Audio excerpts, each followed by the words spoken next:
बिस्मिल्लाहिर्रहमानिर्रहीम अस्सलामुअलैकुम। आज जो लेक्चर हम डिस्कस करेंगे वो करेंगे कमीशन एजेंट की टैक्स रिटर्न। कोई कमीशन एजेंट है उसकी टैक्स रिटर्न हम कैसे फ़ाइल करेंगे, या कोई ट्रैवलिंग एजेंट है या फिर कोई इंश्योरेंस एजेंट है जिनको कमीशन मिलता है तो उसकी टैक्स रिटर्न आज किस तरह फ़ाइल होगी। तो चलिए हम स्टार्ट करते हैं अपने इस टॉपिक को। हम आयरस के ऊपर ऑलरेडी लॉगिन हैं, तो हमने क्या करना है, डायरेक्ट आना है नॉर्मल रिटर्न के ऊपर।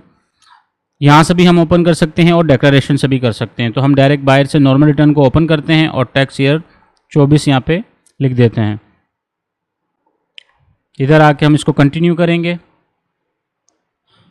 कंटिन्यू करने के बाद देखिए कमीशन एजेंट क्या होता है कि अगर वो बंदा कमीशन भी ले रहा है और सैलरी भी ले रहा है तो उसको हमने कैसे मेंशन करना है। तो सबसे पहले अगर हम यहाँ सैलरी लिख देंगे और कैलकुलेट करने की कोशिश करेंगे तो ये एक एरर देगा, किसका, बिजनेस का। तो सबसे पहले हमने क्या करना है, हमने जाना है बिजनेस के ऊपर। बिजनेस के ऊपर जाने के बाद हमने जाना है अदर रेवेन्यू के ऊपर। तो देखें ये वाला मैसेज है, ठीक है।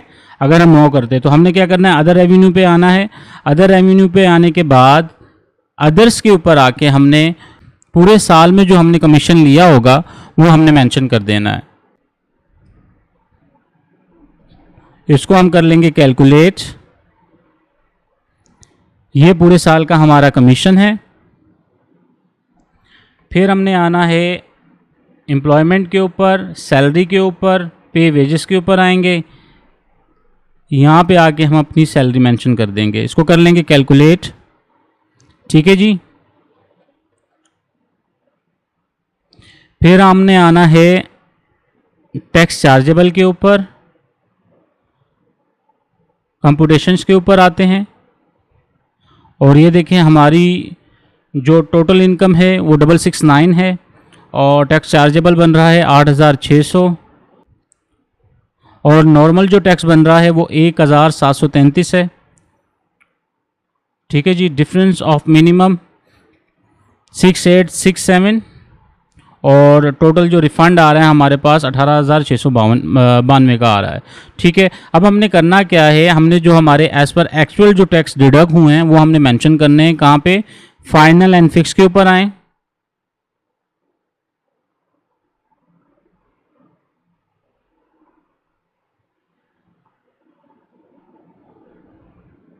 यहाँ से हम कैलकुलेटर को ओपन कर लेते हैं और यहाँ पे हम टोटल लिख लेते हैं कि हमारा जो टैक्स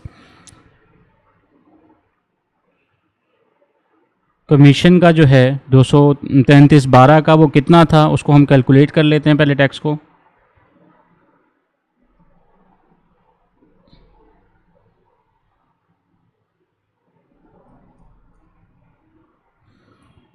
यहाँ से हम इसको करेंगे कॉपी, यहाँ आके हम इसको कर देंगे पेस्ट।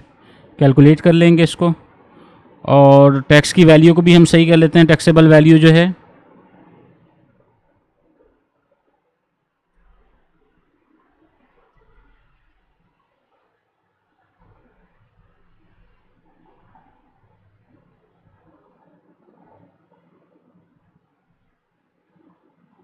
कैलकुलेट कर लेते हैं इसको, ठीक है।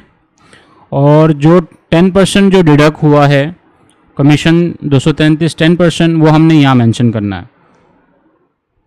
तो दोबारा से इसको कैलकुलेट कर लेते हैं।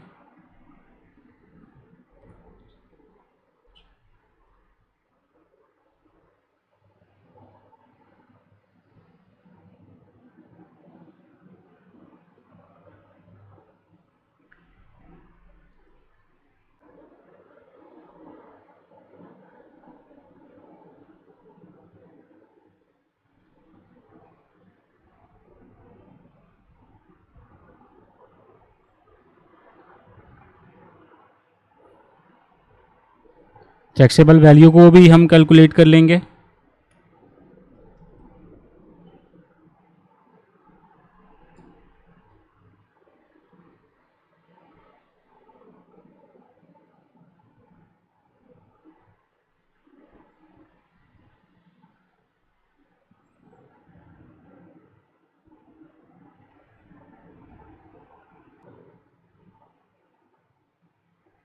और इस जगह पे आके हम जो हमारा सर्विसेज के ऊपर जो टैक्स डिडक्ट हुआ है वो हम यहाँ मेंशन कर देंगे।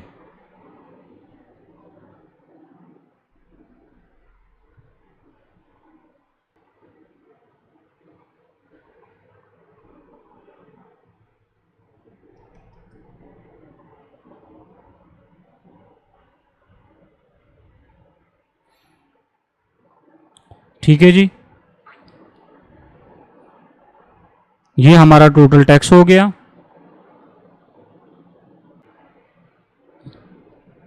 एडजस्टेबल टैक्स के ऊपर आएंगे।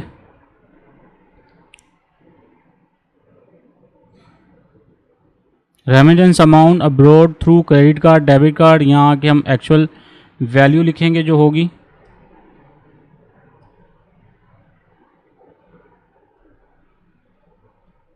इसको कर लेंगे कैलकुलेट। ठीक है जी, एज पर एक्चुअल जो है हमारा ये टैक्स आ गया। कंप्यूटेशन के ऊपर आते हैं और हमारा जो रिफ़ंड है वो 21,855 का आ गया। ठीक है, जब हमने टैक्स की सारी जो मिस्टेक्स थी उसको ओके किया। इसको करते हैं हम क्लोज। हम आते हैं उसके बाद वेल्थ के ऊपर, पर्सनल एक्सपेंस के ऊपर। सबसे पहले जो हमारे टैक्स डिडक्ट हुए थे उसकी सारी वैल्यूज़ यहाँ पे हम मेंशन कर देंगे। कैलकुलेट कर लें और हाउस एक्सपेंस जितने भी होंगे वो यहाँ मेंशन कर दीजिएगा। इसको कैलकुलेट कर लें। उसके बाद आ जाएं पर्सनल एसेट्स एंड लायबिलिटीज़ के ऊपर।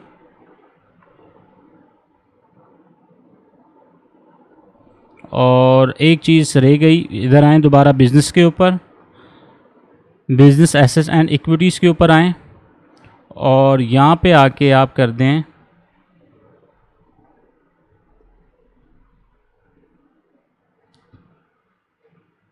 कैश 7 लाख रुपए, यानी कि हमारा और कैपिटल भी 7 लाख रुपए। जो कैपिटल जो हमने इंक्रीज़ किया है उसको हम मैच कर देंगे। ठीक है, दोबारा आएँ वेल्थ के ऊपर। वेल्थ के ऊपर आने के बाद पर्सनल एसेट्स के ऊपर आएँ और यहाँ आके जो आपकी वेल्थ थी पहले 5,12,000 थी, अब कितनी हो गई? ये हो गई 5,12,000 से बढ़ के 7 लाख हो गई। इसको हम कर लेंगे पहले कैलकुलेट। ठीक है, फिर उसके बाद हम अकाउंट के बैलेंसेस चेंज कर देंगे। इसको कर लेंगे कैलकुलेट।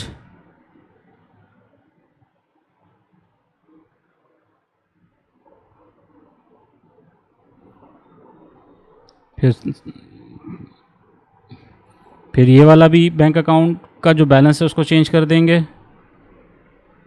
इसको कर लेंगे कैलकुलेट। फिर HBL का जो बैलेंस बैंक है उसका भी बैलेंस चेंज कर देंगे।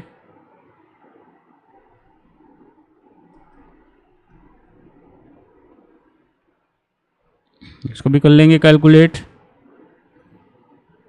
एक HBL का अकाउंट जो हमने इस साल न्यू ओपन करवाया था उसको ऐड कर देंगे।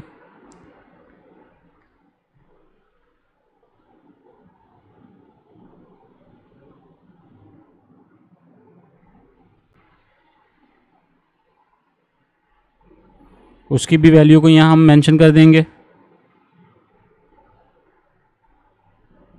और इसको कर लेंगे कैलकुलेट।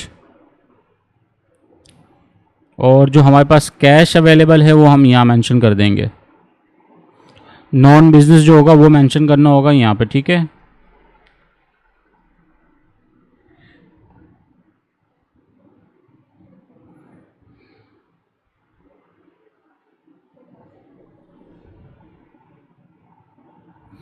ये हमारी सारी वेल्थ ओके हो गई। इसके बाद हम आएंगे रिकन्सिलेशन ऑफ नेट एसेट्स के ऊपर। तो income as per declare normal tax, तो हम दोनों जो इनकम हमारी थी उनको प्लस कर देंगे। कहाँ से? अब आएँ टैक्स चार्जेबल के ऊपर, कंप्यूटेशन के ऊपर आएँ। ये इनकम और ये इनकम को हम प्लस कर लेंगे। ठीक है, तो कितनी बनती है? ये इनकम बनती है। इसको हम कॉपी करेंगे,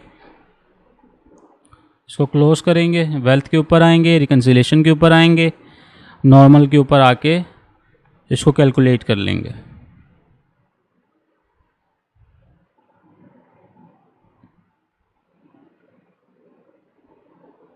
देखें अमाउंट ज़ीरो होगी, यहाँ पे सारी चीज़ें ओके हो गई। फिर हमने क्या करना है? हमने इसको करना है सेव। ठीक है, ये सेव हो गया। फिर हमने क्या करना है, एट्रीब्यूट के ऊपर आना है, रेसिडेंट स्टेटस के ऊपर आना है, रेसिडेंट लिख देंगे, बिज़नेस सेक्टर के ऊपर आना है। अगर आप बिज़नेस सेक्टर मेंशन नहीं करेंगे तो रिटर्न फाइल नहीं होगी, क्योंकि ये एरर देगा और सबमिट नहीं करेगा। तो इधर आके हमने क्या करना है,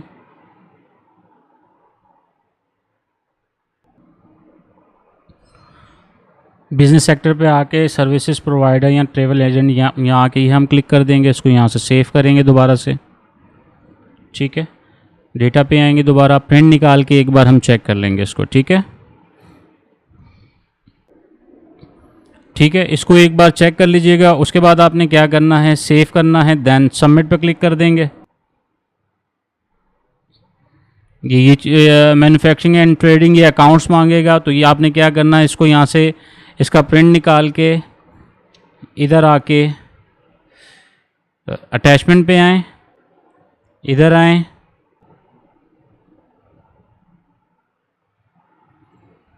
ये अटैच हो गई, सेव करें दोबारा से, इस जगह पे सबमिट पे क्लिक करें, इस जगह पे आके आपने पिन लिखना है, देन सबमिट कर देना है। ठीक है, इस टॉपिक के हवाले से कोई भी आपकी क्वेश्चन एंड क्यूरी है, आप मुझे कमेंट सेक्शन में पूछ सकते हैं। अपनी दुआओं में याद रखिएगा। अल्लाह हाफ़िज़।